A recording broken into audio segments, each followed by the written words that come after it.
Hey viewers, welcome back to my channel Stree world.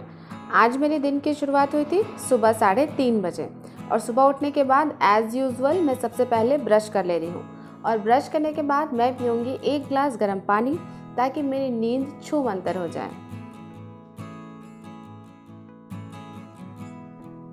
इसके बाद मैं आपको रियल टाइम सर्च करके दिखाना चाहूँगी और अभी जो है टाइम हो रहा है 3:47 AM और इसके बाद मैं अपना टाइमर ऑन कर दूंगी और सीधे लग जाऊंगी पढ़ाई में।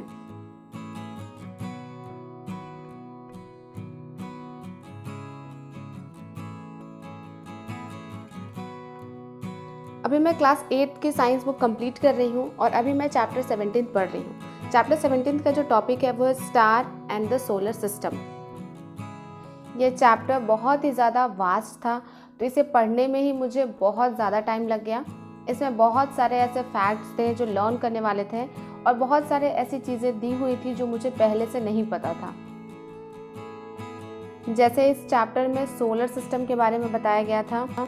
इसके अलावा satellite, asteroids, comets, artificial satellites और इन सबसे रिलेटेड बहुत सारी जानकारी जो है इसके अंदर दी हुई थी। हर चीज़ को बहुत ही ज़्यादा डेप्थ में पढ़ाया गया था, तो इसलिए मैंने सोचा है कि मैं इस चैप्टर को कल फिर से पढ़ूंगी। आज मैंने केवल इसे रीड आउट किया है और इम्पॉर्टेंट पॉइंट्स को हाईलाइट कर लिया है और इनफैक्ट इसमें हाईलाइट करने वाले लगभग सभी पॉइंट्स थे। इसलिए मैंने सोचा है कि कल मैं इसे फिर से पढ़ूंगी दोबारा, तो इससे क्या होगा कि जितने भी कॉन्सेप्ट मुझे लर्न नहीं हुए हैं वो सारे मुझे लर्न हो जाएंगे अच्छे से। साइंस के लिए मैं एस चांद की बुक पढ़ रही हूँ। ये CBSE बोर्ड की बुक है और आप भी अपने नियर बाई मार्केट में जाकर इसे आराम से खरीद सकते हैं और पढ़ाई कर सकते हैं। फाइनली मैं इस चैप्टर के एंड तक पहुंच गई थी और इस चैप्टर को अच्छे से रीड करने में ही केवल मुझे 1 घंटे 20 मिनट का टाइम लग गया है। इसके अलावा मैंने कुछ पॉइंट्स को लर्न भी किए हैं, लेकिन सारे पॉइंट्स एक ही दिन में इस चैप्टर के लर्न करना मुझे इम्पॉसिबल लग रहा था, तो इसलिए मैंने हाफ चैप्टर को आज अच्छे से लर्न किया है। हाफ चैप्टर मैं कल लर्न करूँगी। इसके बाद मुझे थोड़ी नींद आ रही थी, तो मैं चली गई थी पानी गर्म करने और मैंने सोचा कि 1 गिलास पानी पीने के बाद मेरी नींद जो है वो गायब हो जाएगी और सच में ऐसा होता भी है। जब भी आपको नींद आए आप थोड़ा सा ब्रेक ले लीजिए, 2 मिनट इधर उधर वॉक कर लीजिए और वॉक करने के बाद 1 गिलास पानी पी लीजिए, आपकी नींद आराम से भाग जाएगी। इसके बाद मैं दोबारा आ गई हूँ पढ़ाई करने के लिए और अब मैं अपना टाइमर ऑन कर दूंगी और अभी जो मैं सब्जेक्ट पढ़ रही हूँ वो है CDP। मेरी बहुत सारी व्यूअर्स मुझे कमेंट कर रही थी कि दीदी आप अपने सोर्सेज बताइए कि आप कौन सा सब्जेक्ट कहाँ से पढ़ती हैं। तो मैं CDP के लिए आपको बता दूं कि CDP के लिए मैंने हिमांशी मैम का करियरवेल ऐप पर बैच परचेज़ किया है और वो बैच DSSB PRT 2022 का बैच था। तो वहीं पर मैम ने CDP को बहुत ही ज़्यादा डेप्थ में और बहुत ही ज़्यादा अच्छे से पढ़ाया है और मैंने ये नोट्स वहीं से प्रिपेयर किए हैं।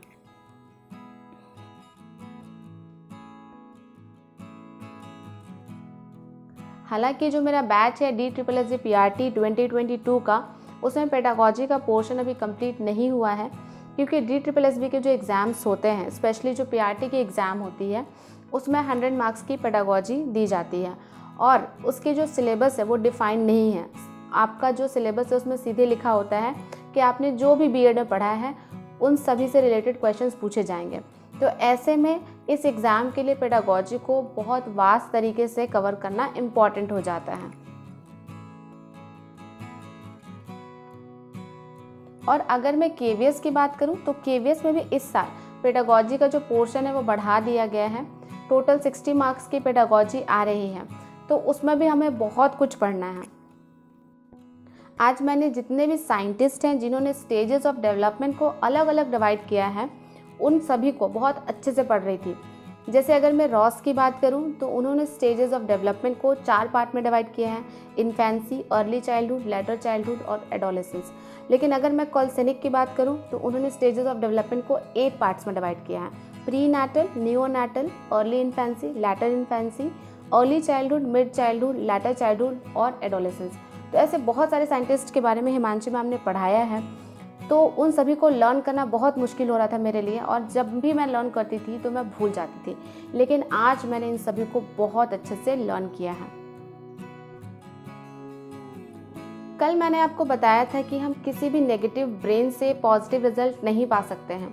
आज मैं आपको बताऊंगी कि कैसे हम अपने नेगेटिव ब्रेन को पॉजिटिव में बदल सकते हैं, कैसे हम नेगेटिविटी से छुटकारा पा सकते हैं और अपनी लाइफ को पूरे अच्छे तरीके से पॉजिटिव बना सकते हैं। तो आज मैं आपको 3 ऐसे स्टेप्स बताऊंगी जिसको आप अच्छे से फॉलो करिएगा तो आपकी लाइफ पॉजिटिव हो जाएगी और आप गोल ओरिएंटेड बन जाएंगे। आपकी लाइफ जो डायरेक्शनलेस है अभी, वो एक डायरेक्शन में चलने लग जाएगी। तो सबसे पहले टिप ये है कि आप जितने बजे भी सुबह उठते हैं उससे आपको 10 मिनट पहले उठना है। अगर पॉसिबल हो तो आधे घंटे पहले उठ जाइए, अदरवाइज़ अगर आप 10-15 मिनट पहले भी उठते हैं तो वो इतना काफ़ी है। अब 10-15 मिनट पहले उठकर करना क्या है, आपको ये 10-15 मिनट सिर्फ और सिर्फ खुद को देना है। कोशिश करिए कि इस टाइम को आप अकेले साइलेंस में बिता सकें और अपनी सारी एनर्जीज़ को एक जगह फोकस करने की कोशिश कीजिए। और आप सोचिए कि अगर ऐसे ही आपकी ज़िंदगी चलती रही तो आगे आपका क्या होगा, आपका भविष्य कैसा होगा। हमारे साथ क्या होता है कि हम सुबह उठते हैं, ब्रश करते हैं, फिर जो हमारा काम होता है, जैसे किसी को पढ़ना होता है, किसी को खाना बनाना होता है या फिर और भी कोई काम, वो काम हम करने में एकदम तुरंत जुट जाते हैं। 1 मिनट भी शांति से अपने साथ कोई टाइम नहीं बिताते हैं। दिन भर यूट्यूब चलाते हैं, फ्रेंड्स से बात करते हैं, रिलेटिव से बात करते हैं और ऐसे करते करते कब हमारा पूरा दिन निकल जाता है हमें पता ही नहीं चलता है। मेरे साथ भी 6 महीने पहले ऐसा ही हो रहा था। मुझे समझ ही नहीं आ रहा था कि मुझे करना क्या चाहिए। मुझे समझ ही नहीं आ रहा था कि अब मेरी शादी हो गई है तो अब मेरे ड्रीम्स का क्या होगा। क्या मैं पूरी ज़िंदगी किचन तक ही सीमित रह जाऊंगी या फिर जो मैं थी शादी से पहले पर्सनालिटी, उसको भी मैं आगे परस्यू कर पाऊंगी। तो फिर मैंने भी एक दिन यही किया कि मैंने 10 मिनट का अलार्म सेट किया और सुबह सुबह साइलेंस में जाकर बैठ गई। मैं आपको बता रही हूँ, मुझे सिर्फ और सिर्फ 7 मिनट लगे इस बात को समझने में कि मुझे आगे क्या करना चाहिए, मेरी प्रायोरिटी क्या है और मैं क्या कर सकती हूँ और कौन सा स्टेप अपनी लाइफ को चेंज करने के लिए ले सकती हूँ।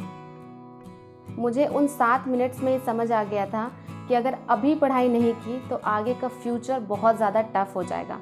अगर अभी पढ़ाई नहीं की तो आगे प्रकृति मेरी और परीक्षा लेगी और जब प्रकृति परीक्षा लेती है ना तो वो बहुत टफ एग्ज़ाम लेती हैं, उसमें फिर पास करना बहुत ज़्यादा मुश्किल हो जाता है। दूसरी टिप ये है कि भगवान ने जो हमें ब्लेसिंग दी है उसको हम यूज़ करें। हम सभी के पास कोई ना कोई ब्लेसिंग ज़रूर होती है। जैसे भगवान ने ना हर लाइफ फॉर्म को, चाहे वो एनिमल किंगडम हो या फिर ह्यूमन बींग्स हो, सबको, और ह्यूमन बींग्स में हर एक इंसान को कोई ना कोई ब्लेसिंग्स देते हैं। आप देखिए क्या आपके पास है जो दूसरों के पास नहीं है और आप उस चीज़ के लिए ग्रैटिट्यूड शो करिए, उस चीज़ में पॉजिटिविटी ढूंढिए। हमारा ध्यान क्या होता है ना कि जो दूसरों के पास है उस पर लगा रहता है, जो हमारे पास है उस पर हमारा ध्यान कभी जाता ही नहीं है। तो आपके पास है क्या? अगर आपके पास अभी 1 घंटा है, आधा घंटा है, उसी में मेहनत करिए, वहीं पर पढ़ाई करने की कोशिश करिए। और जब अपने टाइम को आप वैल्यू देना शुरू करते हैं, उसे अच्छे से यूज़ करना शुरू करते हैं, तो वो टाइम आपको बहुत ऊपर तक लेकर जाएगा। और तीसरी टिप ये है कि चेंज योर थॉट्स इंस्टेंटली। जब भी आपके मन में कुछ नेगेटिव आ रहा हो, जैसे जब हमारा किसी से ब्रेकअप होता है या फिर जब हमारा कोई जॉब नहीं निकलता है या फिर हम बहुत बार ट्राई करते हैं, हमारा एग्ज़ाम क्रैक नहीं होता है, इसके अलावा अगर कोई हमें ताने मार देता है, कोई कुछ बुरा कह देता है, कोई इंसल्ट कर देता है, तो ऐसे में हमारा माइंड जो है वो बहुत ज़्यादा नेगेटिव हो जाता है। तो जब भी आप इस तरह की सिचुएशन में नेगेटिव हो जाते हैं तो आप अपने माइंड को बेवकूफ़ बनाइए, उसको फूल करने की कोशिश करिए। और ये बिल्कुल आसान है। ये बिल्कुल इस तरह है कि जैसे अगर किसी बच्चे के हाथ में एक चाकू होता है तो हमें पता होता है कि अगर ये चाकू इसके हाथ में रहा तो या तो वो खुद को हर्ट कर लेगा या दूसरों को हर्ट कर देगा। तो फिर बच्चा चाहे कितना भी क्यों ना रोए, वो चाकू हम उसके हाथ से छीन ही लेते हैं। फिर चाहे वो सर पटक क्यों ना कर दें, हमें इसकी कोई परवाह नहीं होती है। हाँ, लेकिन अगर उस चाकू को छीनने के बाद हम उसके हाथ में कोई दूसरा खिलौना दे दें तो बच्चा खुश हो जाता है। तो ठीक हमारा ब्रेन भी इसी तरह काम करता है। तो जब भी आप नेगेटिव होते हैं तो आप अपने थॉट्स को आराम से रिप्लेस कर सकते हैं, उसे पॉजिटिव में कन्वर्ट कर सकते हैं और ये शक्ति आपके पास है, आपके हाथों में है। मैं आपको ये नहीं कहूँगी कि आप जिस इंसान की वजह से नेगेटिव हुए हैं उसके बारे में पॉजिटिव सोचिए, नहीं, आप अपने बारे में पॉजिटिव सोचिए। आप मोटिवेशनल गाने सुन लीजिए, अपने मोबाइल का वॉलपेपर चेंज कर दीजिए, आप मोटिवेशनल वीडियोस देख लीजिए, हो सके तो अपने आप को अच्छे से ड्रेसअप कर लीजिए, उस जगह से हट जाइए, कहीं बाहर घूमने चल जाइए, फ्रेंड्स के साथ बातें करने लग जाइए। तो फिर क्या होगा कि आपका ब्रेन नेगेटिविटी पर जो फोकस कर रहा था वहाँ से हटकर पॉजिटिविटी पर फोकस करने लग जाएगा।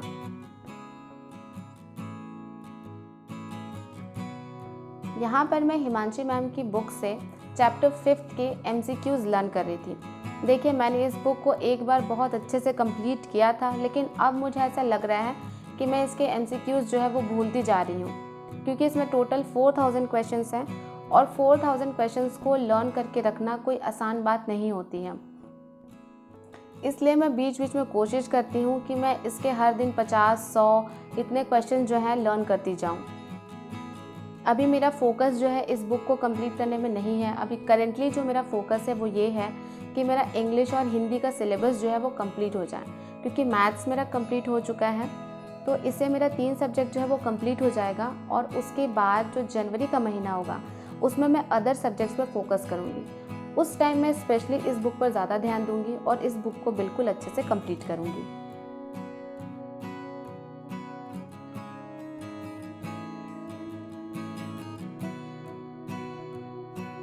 इसके बाद जो मेरा नेक्स्ट सब्जेक्ट था वो था इंग्लिश। इंग्लिश में मैं रानी मैम को फॉलो करती हूँ और रानी मैम के 60 ग्रामर रूल्स को करेंटली मैं अभी पढ़ रही हूँ। अगर आपने मेरी लास्ट वीडियो देखी होगी तो आपको पता होगा कि रूल नंबर 54 तक मैंने कंप्लीट किया है, केवल 6 रूल ही मेरे बचे हुए हैं। तो सबसे पहले मैं इन रूल्स को रिविज़न करूँगी और रिविज़न करने के बाद नेक्स्ट जो 6 रूल्स बचे हैं उनको मैं अपने कॉपी में नोट डाउन करूँगी और अच्छे से समझूँगी। और फाइनली आज मेरा इंग्लिश ग्रामर का 60 रूल्स जो है वो कंप्लीट हो गया है और मुझे बहुत अच्छा लग रहा है इसको कंप्लीट करके। मैम ने हर एक कॉन्सेप्ट को बहुत अच्छे से समझाया, बहुत डिटेल में समझाया है और बहुत सारे एग्जाम्पल्स देकर समझाया है। तो अगर आपको भी इंग्लिश ग्रामर बोरिंग लगती है और आप भी बहुत लंबा इसका सिलेबस पढ़ना नहीं चाहते हैं तो आप जाकर मैम की वीडियो को विज़िट करिए। केवल 60 रूल्स हैं और 60 रूल्स में मैम ने पूरे ग्रामर को एकदम सम अप कर दिया है। अगर आपको मेरी वीडियोस अच्छी लगती हो, मेरी वीडियोस से आपकी लाइफ में थोड़ी भी पॉजिटिव वैल्यू ऐड होती हो, तो मेरे चैनल को सब्सक्राइब कर दीजिए और मेरे वीडियो को शेयर करना मत भूलिएगा। साथ ही साथ मेरे वीडियो को लाइक भी कर दीजिए, क्योंकि आपका हर एक लाइक मेरे लिए मोटिवेशन का काम करता है। 8 घंटे की पढ़ाई करने के बाद मैं थोड़ा बाहर चली गई थी, क्योंकि मुझे बहुत ज़्यादा भूख लग रही थी और हमारे पास दूध भी अवेलेबल नहीं था, तो मैं दुकान चली गई थी कुछ सामान खरीदने के लिए। इसी तरह के मोटिवेशनल स्टडी ब्लॉग के साथ मैं आपसे मिलती रहूँगी, आपका हौसला बढ़ाती रहूँगी। मिलते हैं नेक्स्ट वीडियो में।